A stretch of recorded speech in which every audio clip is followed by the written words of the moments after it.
Hello everyone, welcome to Legum Fegum Study with me. In today's video, we will complete the chapter 2nd of CRPC 1973 Constitution of Criminal Courts and Offices.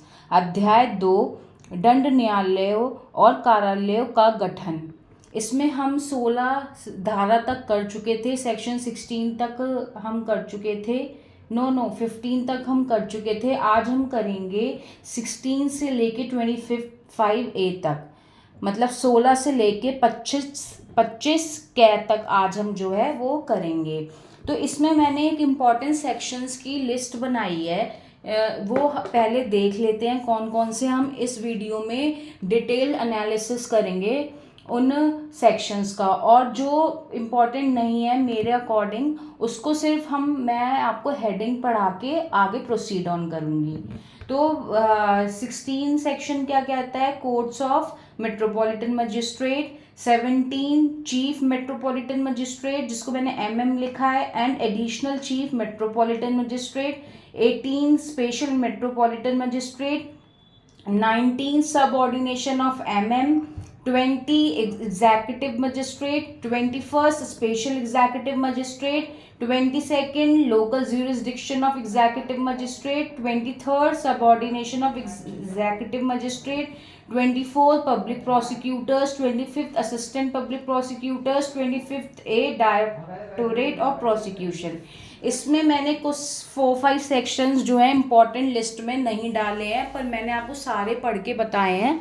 Important list में मैंने 4-5 sections नहीं डाले हैं, वो मैं आपको detail में नहीं बताऊंगी, मतलब हम डिस्कस नहीं करेंगे और ना ही मैं आपको पढ़ाऊंगी वो। अगर आपको लगता है कि हमें वो नहीं छोड़ने चाहिए तो आप बेयर एक्ट से वो कर सकते हैं, और अगर आपको चाहिए कि मैं उन पर भी वीडियो बनाऊं तो आप कमेंट सेक्शन में कमेंट कर सकते हैं। तो without wasting time let's cover section 16 first. Now section 16 says courts of metropolitan magistrate. Do you remember, अगर आपने मेरी पहली वीडियो देखी हो, मैंने उसमें सेक्शन 11 डिस्कस किया था जिसमें हमने पढ़ा था कोर्ट्स ऑफ जुडिशियल मजिस्ट्रेट। उसमें हमने पढ़ा था कोर्ट्स ऑफ जुडिशियल मजिस्ट्रेट, और सेक्शन 16 के कहता है कोर्ट्स ऑफ मेट्रोपॉलिटन मजिस्ट्रेट। तो उसमें जो सब था वही सब इसमें अप्लाई होगा, बट इसमें क्यों क्या होगा? मेट्रोपॉलिटन एरिया पे ही अप्लाई होगा। एक बार देख लेते हैं। सब section 1 of 16 says in every metropolitan area there shall be established as many courts of metropolitan magistrate at such places as the state government may after consultation with the high court by notification specify. Second is the presiding officer of such court shall be appointed by the high court, same as section 11 subsection 2 की तरह। और third है jurisdiction and powers of every metropolitan magistrate shall extend throughout the metropolitan area। तो मैं इसको नहीं समझती कि मुझे आपको हिंदी में भी बताना चाहिए, क्योंकि मैं ऑलरेडी इस पे डिटेल्ड वीडियो बना चुकी हूँ सेक्शन 11 पे। आप पहले वो समझिए और फिर आपको ये सेक्शन ज़रूर समझ में आ जाएगा, क्योंकि मैंने स्क्रीन पे इंग्लिश में आपको शेयर किया है, कैप्चर करके मैं शेयर किया है, तो आप देख सकते हैं सेक्शन 16 वहाँ से। मैं दोबारा से बताती हूँ, सेक्शन 11 था courts of judicial magistrate and section 16 है कोर्ट्स ऑफ मेट्रोपॉलिटन मजिस्ट्रेट। मेरी आपसे रिक्वेस्ट है इस वीडियो को एंड तक देखें, क्योंकि एंड में मैंने PYQ शेयर किए हैं जो चैप्टर 2 से बन जाते हैं मेनली। ठीक है, now coming on to the chapter 17। Chapter 17 is chief metropolitan magistrate and additional chief metropolitan magistrate. इसको भी मैं दोबारा से आपको पढ़ के बता देती हूँ क्या है। जो हमने 12 सेक्शन में पढ़ा था, 12 सेक्शन में हमने पढ़ा था ना chief judicial magistrate and additional chief judicial magistrate. अब हम पढ़ रहे हैं इसमें 17 में chief metropolitan magistrate and additional chief metropolitan magistrate. तो 11 and 16 are so 11 and 16 are related, बस उसमें MM है, उसमें JM है, और इसमें जो है 12 and 17 आर को रिलेटेड। उसमें जो है आपका चीफ में, उसमें जो था आपका क्या था, chief judicial magistrate and additional chief judicial magistrate. 17 में क्या है, chief metropolitan magistrate and additional chief metropolitan magistrate. तो आप जब भी पढ़ें 11 और 16 को एक साथ पढ़ें और 12 और 17 सेक्शन को एक साथ पढ़ें. Now moving on to the further 18 section, special metropolitan magistrate. हमने कहाँ पढ़ा था स्पेशल जुडिशियल मजिस्ट्रेट? सेक्शन 13 में. सेक्शन 13 और सेक्शन 18 एक साथ पढ़ें. बस क्या चेंजेस हो जाएंगे, वहाँ जुडिशियल मजिस्ट्रेट था या मेट्रोपॉलिटन मजिस्ट्रेट आ जाएगा. मैं आपको बहुत इजी ट्रिक बता रही हूँ ये याद करने की, क्योंकि इसमें बहुत कन्फ्यूजन होता है. फिर जो है आप 19 का बस ये याद रख लीजिए कि क्या है ये सेक्शन, सबऑर्डिनेशन ऑफ एमएम. ठीक है. 20th is important, executive magistrate. Executive magistrate हम डिस्कस कर लेते हैं एक बार. Sub section 1, in every district and in every metropolitan area the state government may appoint as many persons as it thinks fit to be executive magistrate and shall appoint one of them to be the district magistrate. ठीक है. तो ये क्या कहता है, राज्य सरकार प्रत्येक जिले और प्रत्येक महानगर क्षेत्र में उतने व्यक्तियों को जितने वह उचित समझे कार्यपालक मजिस्ट्रेट नियुक्त कर सकती है, उनमें से एक को जिला मजिस्ट्रेट नियुक्त करेगी. हर डिस्ट्रिक्ट में और हर मेट्रोपॉलिटन एरिया में स्टेट गवर्नमेंट क्या अपॉइंट करेगी, कितने एज मैनी पर्सन वो सोचती है कि फिट हैं to be executive magistrate, but उसमें से वो एक क्या नियुक्त करेगी, DM, district magistrate. Now coming on to the subsection 2, the state government may appoint any executive magistrate to be an additional district magistrate and such magistrate shall have such of the powers of a district magistrate under this code और under any other law for the time being in force as may be directed by the state government. राज्य सरकार किसी कार्यपालक magistrate की अपर जिला magistrate नियुक्त कर सकेगी और ऐसे मजिस्ट्रेट को इस संहिता के अधीन या तत्समय प्रवृत्त किसी अन्य विधि के अधीन जिला मजिस्ट्रेट की शक्तियां होंगी.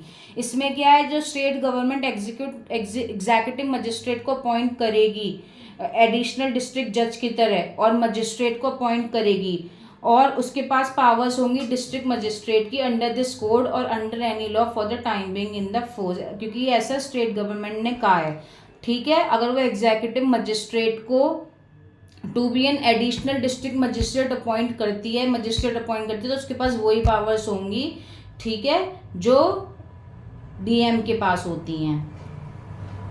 Now subsection 3 says wherever in consequence of the office of a district magistrate becoming vacant, जब डिस्ट्रिक्ट ऑफ मजिस्ट्रेट का ऑफिस वैकेंट हो जाता है, मतलब कि उस टाइम वो खाली है, तो any officer succeeds temporary to the executive administration of the district. तो कोई भी एग्जीक्यूटिव डिपार्टमेंट का जो है वो उस वैकेंट सीट पे बैठ सकता है. सच officer shall pending the orders of the state government exercise all the powers and perform all the duties respectively conferred and imposed by this code on the district magistrate. और वो exercise कर सकता है सारी ड्यूटीज एंड पावर्स.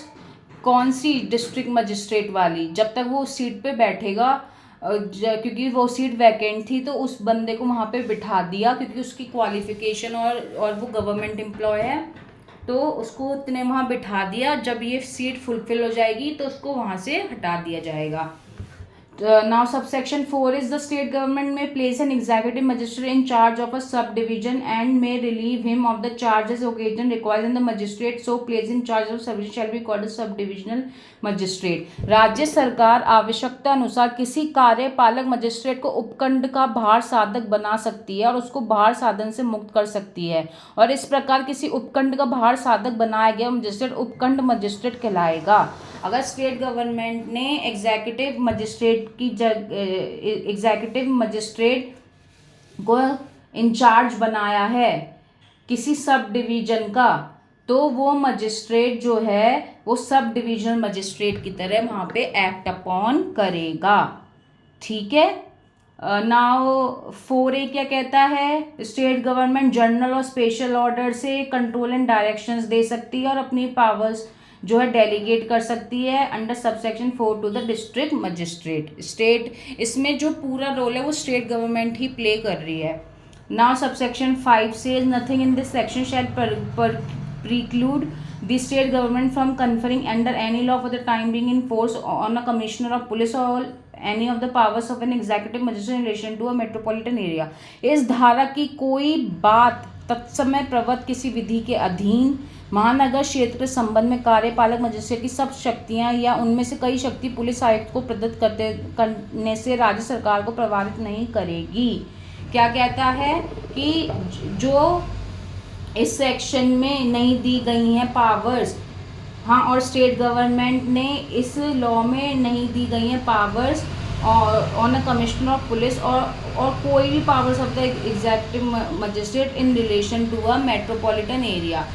तो ये नहीं है कि मेट्रोपॉलिटन एरिया में अलग पावर्स एंड रूल्स फॉलो होते हैं, तो ये सब ये नहीं है कि उस पर भी लागू होगा मेट्रोपॉलिटन एरिया पे। मेट्रोपॉलिटन एरिया का अपना अलग एक क्या है, रूल्स एंड पॉलिसीज़ हैं।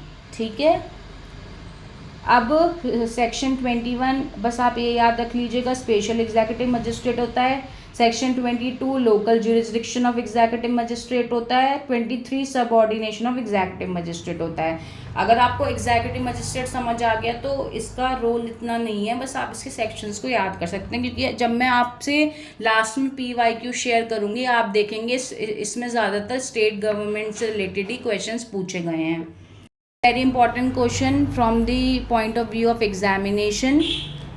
Public prosecutor. Who is the public prosecutor? Subsection 1 says for every high court, the central government or the state government after consultation with the high court appoint a public prosecutor and may also appoint one or more additional PP. PP means public prosecutor for conducting in such court any prosecution, appeal or other proceeding on behalf of the central government or state government as the case may be. प्रत्येक उच्च न्यायालय मतलब high court के लिए केंद्रीय सरकार या राज्य सरकार उस उच्च न्यायालय से परामर्श के पश्चात केंद्रीय राज्य सरकार की ओर से उच्च न्यायालय में किसी अभियोजन, अपील या अन्य कार्यवाही के संचालन के लिए एक लोक अभियोजक नियुक्त करेगी और एक या अधिक ऊपर लोक अभियोजक नियुक्त कर सकती है। तो क्या है इसमें, हाई कोर्ट, सेंट्रल गवर्नमेंट और state government after consulting the high court क्या अपॉइंट कर सकती है, पब्लिक प्रोसिक्यूटर या one or more additional public prosecutor. Okay, now subsection 2 says the central government may appoint one or more public prosecutors for the purpose of conducting any class of cases in district or local area. मुझे नहीं लगता इसमें कोई problem होनी चाहिए।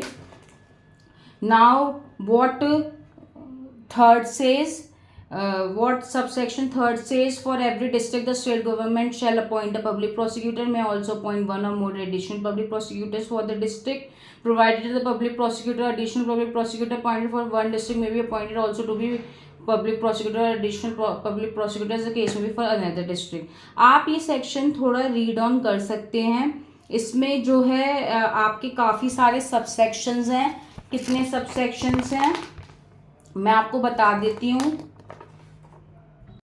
9 subsections हैं, but public prosecutor का mainly यही पूछा जाता है कि कौन से सेक्शन में डील करता है। तो सेक्शन 24 में, जब मैं पीछे बार बार मैं यही बोल रही हूँ, जब मैं आपसे PYQ शेयर करूँगी आपको यही देखने को मिलेगा कि पूछा गया सेक्शन 24 किससे डील करता है और स्टेट और सेंट्रल गवर्नमेंट किससे कंसल्ट करती है बिफोर अपॉइंटिंग पब्लिक प्रोसिक्यूटर और एडिशनल पब्लिक प्रोसिक्यूटर किससे कंसल्ट करती है, हाई कोर्ट से। इसमें और ज़्यादा कुछ इंपॉर्टेंट नहीं है, आप एक बार ये बेयर एक्ट से रीड ऑन कर सकते हैं। मैंने पिक्चर कैप्चर करके डाली है स्क्रीन पे, आप वहाँ से भी देख सकते हैं ना। Moving on to the section 25 is section 25 is assistant public prosecutor. Assistant public prosecutor का क्या काम होता है वो आप एक बार देख लीजिएगा। मैं डिटेल में इसलिए नहीं समझा रही क्योंकि जो वीडियो है वो काफ़ी बल्कि हो जाती है, बहुत ही मतलब लोगों को लगता है इतनी लंबी वीडियो है हम नहीं देखते हैं, बट मैं आपको मेरा वीडियो लाने का ये पर्पस है आपको पता चल जाए एग्जामिनेशन पॉइंट ऑफ व्यू से कौन से क्वेश्चंस इंपॉर्टेंट हैं और 10 इयर्स में कौन से क्वेश्चंस आए हुए हैं। आप जब मैं PYQs end of the video डालूंगी PYQs तो आप देख सकते हैं वहाँ पे कि ये क्वेश्चंस आए हुए हैं। 25 के किसका सेक्शन है, उसमें क्या आता है, असिस्टेंट पब्लिक प्रोसिक्यूटर आता है। ठीक है, और एक चीज़ और इम्पॉर्टेंट है इसमें, लास्ट में आप स्क्रीन पे देखिए, लास्ट में आइए, provided the police officer shall not be so appointed if he has taken any part in the investigation into the offence with respect to which the accused is being prosecuted। और ये पूछा गया है B वाला, if he is below the rank of inspector, जैसे suppose ले लेते हैं आपको दोनों दे देंगे, कहेंगे कि ए ट्रुथ है बी ट्रुथ है, या दोनों ट्रुथ हैं दोनों ही गलत हैं, तो इसलिए आप ये ज़रूर ध्यान रखिएगा जो लास्ट में दिया गया है B part, this is very important. और एक 1A में से भी आ जाता है 25 सबसेक्शन 1A में से भी, the central government may appoint one or more assistant public prosecutor for the purpose of conducting any class of classes in the courts of magistrate. Central government क्या कर सकती है, अपॉइंट कर सकती है one or more assistant public prosecutors.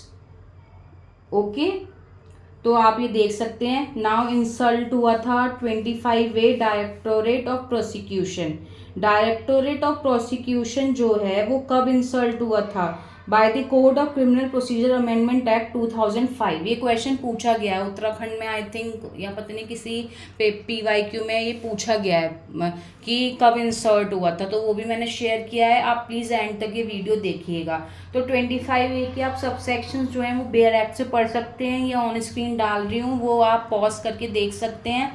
इसमें जो बस है आपका मेन यही है, वो 25A पूछ लेते हैं किससे डील करते हैं, डायरेक्टोरेट ऑफ प्रोसिक्यूशन से ये आ जाता है, ये उल्टा पूछ लेंगे। डायरेक्टोरेट ऑफ प्रोसिक्यूशन का क्या सेक्शन है, 25A। तो आप इतना भी कर लेंगे अगर चैप्टर सेकंड से, तो आपके लिए मोर देन इनफ है। आप मेरी चैप्टर सेकंड पे सारी वीडियोस देखिए, मैंने अब PYQs भी मैं शेयर कर रही हूँ, वो सॉल्व कर लीजिए। चैप्टर सेकंड में आप कोई भी क्वेश्चन नहीं गलत करके आएंगे, ये मेरी गारंटी है। अगर आपको ये वीडियो अच्छा लगा हो तो please like share and subscribe. मैं कोशिश करूँगी और भी अच्छी अच्छी चीज़ें आपके लिए लाऊं। अगर आपको कुछ भी हमारी वीडियोज़ में गलती लग रही हो, प्रॉब्लम लग रही हो, या कुछ भी कमी लग रही हो, तो प्लीज़ कमेंट ज़रूर करें, बट हमारा सपोर्ट भी करें। Thanks for watching.